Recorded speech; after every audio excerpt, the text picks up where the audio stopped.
Chapitre 3. Des mystères de la Sainte Messe. C'est ici surtout qu'il faut s'écrier avec le prophète David. Citation.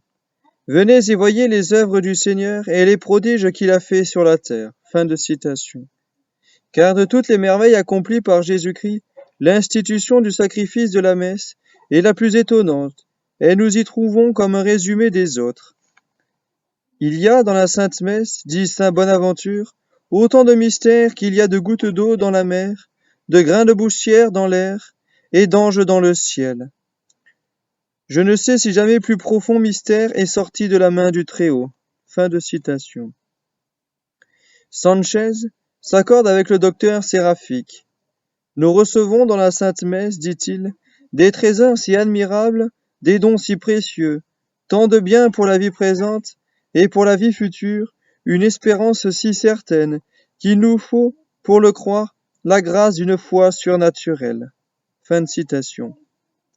Le même auteur ajoute, citation, de même que vous pouvez, sans les diminuer, prendre dans la mer et dans les fleuves une immense quantité d'eau, de même l'efficacité de la messe est telle que vous ne pouvez ni la tarir, ni l'amoindrir par les grâces que vous y puisez. Fin de citation.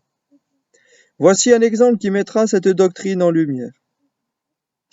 Saint Jean de Facondo, moine augustin, ne manquait jamais de dire la messe, et il le faisait de grand matin, parce que son zèle pour offrir et recevoir notre Seigneur était si ardent qu'il ne pouvait attendre plus longtemps. Mais il célébrait avec une telle lenteur que, souvent, les servants quittant l'autel, il ne trouvait plus personne pour lui répondre. Il demanda au prieur d'enjoindre aux frères de le faire. Le prieur refusa. « Pourquoi êtes-vous si long ?» lui dit-il. « Et ennuyez-vous tout le monde. Désormais vous direz la messe comme les autres prêtres. » Pendant quelques jours, Jean se conforma à cet ordre, quoiqu'il lui parût très dur. À la fin, il se jeta aux pieds de son supérieur et le conjura de le laisser agir à son gré. « Je ne le puis, lui répondit-il, car vous fatiguez trop les frères. » Le saint homme allégua que certains motifs l'empêchaient d'aller plus vite. Le supérieur voulut les connaître, mais l'humble religieux ne consentit à ne lui révéler qu'en confession. Après l'avoir entendu, le prieur ordonna aux frères de servir la messe au père Jean, quelle que fût la durée du sacrifice, et comme il désirait instruire la communauté du secret du religieux, il sollicita et obtint de lui la permission de le faire. Soyez certain, dit-il à un autre moine, que si notre frère Jean célèbre si lentement, c'est parce que Dieu lui relève les mystères de la messe, mystères si grands que l'intelligence humaine ne peut les comprendre. Il m'a appris des choses telles que, saisi d'une religieuse frayeur, j'ai failli perdre connaissance. Croyez-moi, Jésus-Christ apparaît à ce père d'une manière corporelle, lui parle affectueusement, lui montre ses plaies dont le rayonnement se répand sur le saint homme, et le réconforte de telle sorte qu'il peut vivre sans boire et sans manger. Le père Jean voit le corps du Sauveur comme un brillant soleil, avec sa gloire et sa beauté infinie. En un mot, il est témoin des choses qu'aucun homme ne saurait approfondir ni expliquer. Cela m'a fait bien réfléchir moi-même, ajouta le supérieur, aux grands bienfaits que nous recevons par la célébration et l'audition de la messe, et j'ai résolu de ne jamais manquer de la dire ou de l'entendre. Après avoir parlé des mystères, fin de citation. Après avoir parlé des mystères, montrons comment les figures et le symbole de l'Ancien Testament sont accomplis dans ce divin holocauste. La première image de la Sainte Messe fut le sacrifice du juste et du pieux Abel, qui offrit au Très-Haut les plus gras de ses agneaux comme un hommage dû à son infinie majesté. La Sainte Écriture témoigne que cette offrande fut agréable à Dieu. Citation. Le Seigneur jeta les yeux sur Abel et sur ses dons. Fin de citation. Théodontion commente ainsi ce passage. Citation. Le Seigneur a enflammé le sacrifice d'Abel, c'est-à-dire que, pendant que ce juste rassemblait le bois nécessaire, le feu du ciel tomba sur l'autel et consuma la chair des victimes. Il en est de même, en quelque sorte, de l'Eucharistie. Au moment où le prêtre prononce les paroles de la consécration, le feu divin descend, embrase le pain et le vin pour n'en laisser que l'apparence, et les transubstantier au vrai corps et au vrai sang de Jésus-Christ. Le sacrifice d'Abel fut très agréable au Dieu Tout-Puissant, mais le sacrifice chrétien lui plaît incomparablement davantage, car lorsque le prêtre élève son offrande pour la présenter à Dieu, le Père céleste redit les paroles qu'il fit entendre jadis au baptême de notre Seigneur. Citation. Celui-ci est mon fils bien-aimé, en qui j'ai mis toutes mes complaisances. Fin de citation. Le 8e chapitre de la Genèse contient une nouvelle figure. Citation. Noé dressa un autel au Seigneur, et prenant de tous les animaux et de tous les oiseaux purs, il les offrit en holocauste sur cet autel. Le Seigneur en agréa l'odeur et dit, à l'avenir, je ne répandrai plus ma malédiction sur la terre à cause des péchés des hommes. Fin de citation. Cependant, ce n'était qu'une offrande d'animaux qui valut à Noé cette promesse. Comme Dieu doit être plus touché encore, quand, par les mains du prêtre, nous lui offrons son cher Fils. Citation. Le Christ nous a aimés, dit saint Paul, et il s'est offert pour nous comme une victime d'agréable odeur. Fin de citation. Or, par ces paroles, faites ceci en mémoire de moi, il a ordonné à ses apôtres et à leurs successeurs de faire ce qu'il a fait lui-même. En immolant chaque jour cette victime très sainte, les prêtres offrent donc au Tout-Puissant un sacrifice d'une suavité infinie, tout embaumé des vertus et de la sainteté de Jésus-Christ. La Sainte Messe est encore figurée par les différents sacrifices d'Abraham, dont plusieurs sont relatés dans l'Écriture sainte. Isaac et Jacob, vrais serviteurs de Dieu, ont immolé eux-mêmes des victimes par le glaive et par le feu. Un autre symbole prophétique de la messe est le sacrifice de Melchisédek, prêtre et roi, qui, au retour d'Abraham triomphant, présenta en action de grâce au Dieu des armées le pain et le vin, avec des cérémonies et des prières particulières, holocauste dont il a déjà été parlé au premier chapitre de cet ouvrage. Nommons enfin les sacrifices de la loi mosaïque commandés par Dieu lui-même. Jusqu'alors, les victimes n'avaient immolé qu'au gré de leur dévotion. Par loi écrite, Dieu a réclamé 3 sortes de dons, l'holocauste, le sacrifice propitiatoire et le sacrifice expiatoire. Ils étaient, les uns et les autres, des figures symboliques de celui de la croix. Aussi cessèrent-ils à la passion de Jésus-Christ pour être remplacés par l'holocauste chrétien, c'est-à-dire la Sainte Messe. Il est fait mention au canon des sacrifices antiques, et principalement de ceux d'Abel, d'Abraham et de Melchisédek, quand, immédiatement après la consécration, le prêtre dit, citation, « Nous offrons à votre sublime majesté le don d'une victime pure, d'une victime sainte, d'une victime sans tache, le pain sacré de la vie éternelle et le calice de l'éternel salut.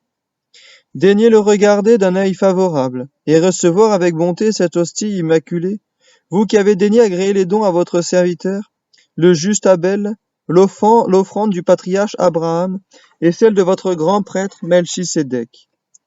L'Église nous apprend ainsi que ces sacrifices ont été les images de la Sainte Messe, et nous relève par là même la cause qui les fit accueillir si favorablement du Très-Haut.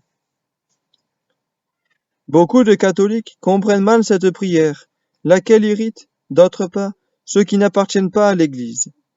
D'après leur fausse imagination, le prêtre demanderait à Dieu d'agréer le sacrifice de la messe avec le même plaisir que ceux d'Abel, d'Abraham et de Melchisédek, comme si on pouvait établir une comparaison entre l'Eucharistie, dans laquelle sont offerts le corps et le sang très précieux de Jésus-Christ, et l'oblation des animaux ou celle du pain et du vin.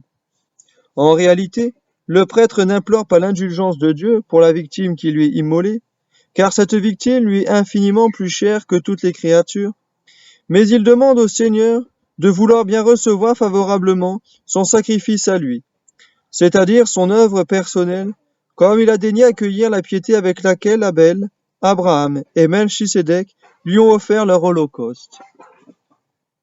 Les principaux événements de la vie et de la passion de notre Seigneur sont représentés à la messe, ainsi que le chante David. Citation.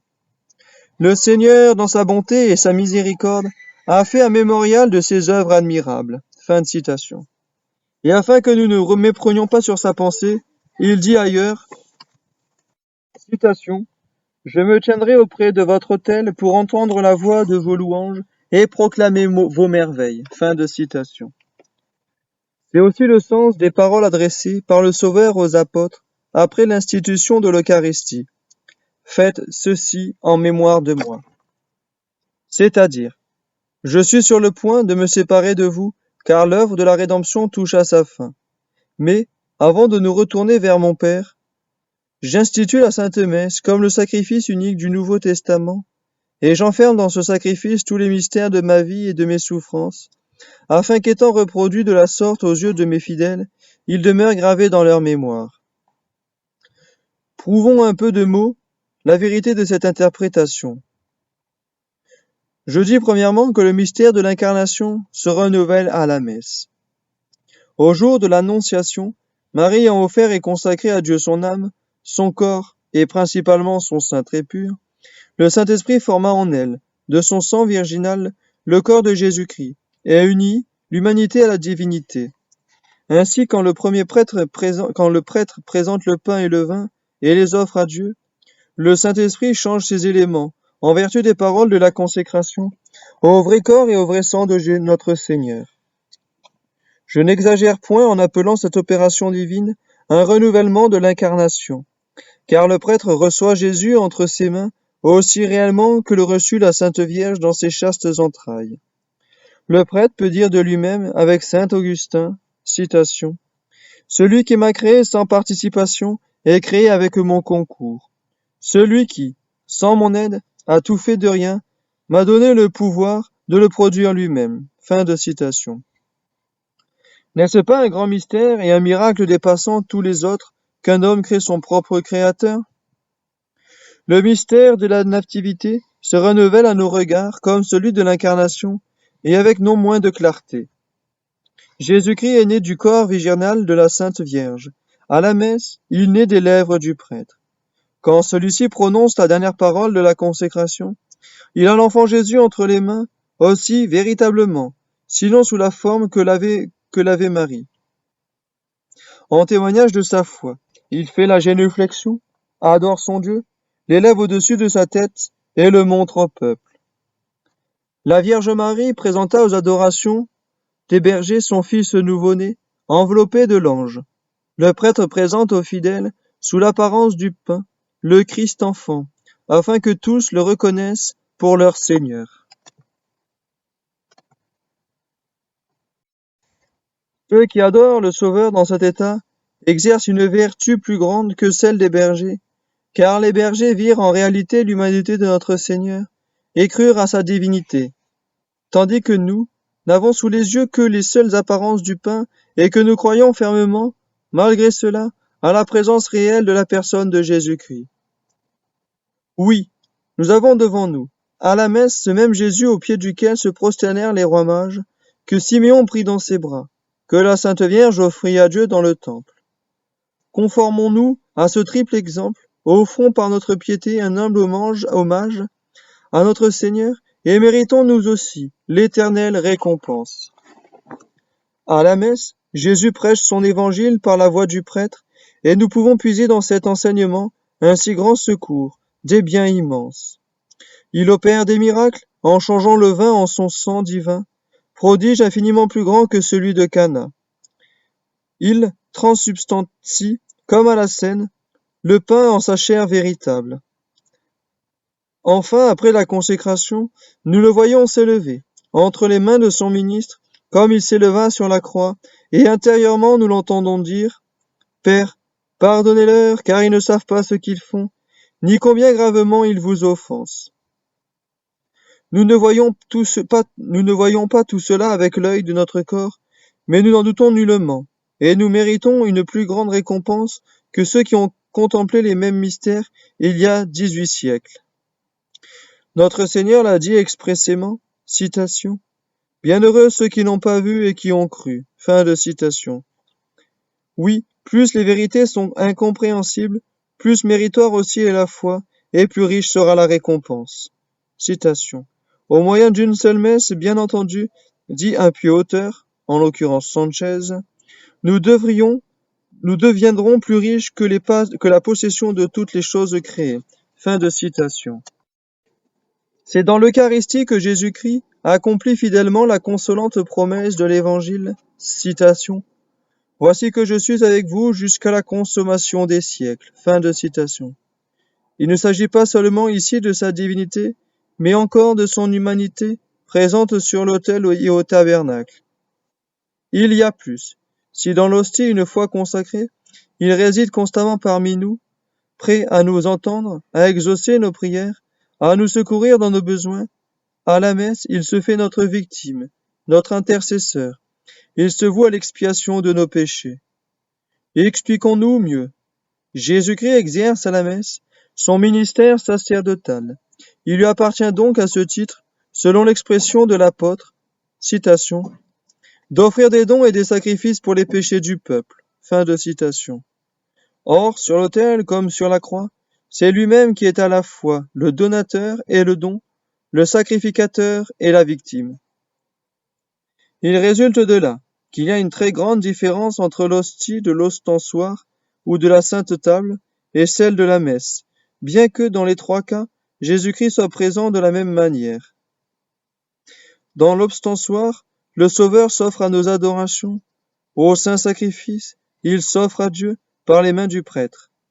Dans l'ostensoir, il descend du ciel vers nous. À la sainte messe, il s'élève de la terre vers le ciel.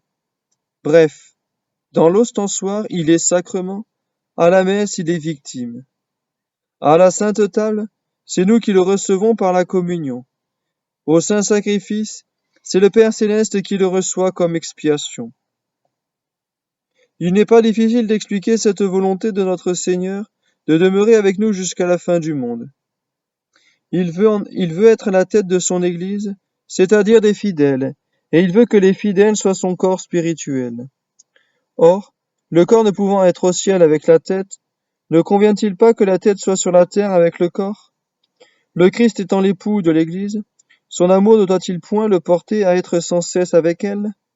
Écoutez saint Paul nous parler de cette tendresse. Citation.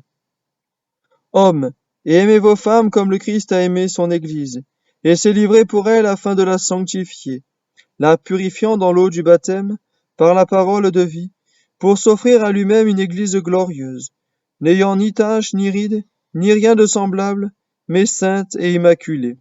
Fin de citation. Tous les chrétiens sont membres de l'Église, et deviennent par le baptême aussi beaux que les anges.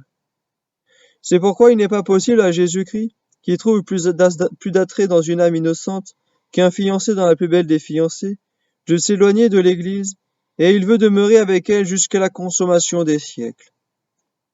Pourquoi le Christ est-il seulement, d'une manière invisible dans son Église? C'est parce que cette union n'est pas corporelle, mais toute spirituelle, comme il nous en a averti par son prophète. Citation.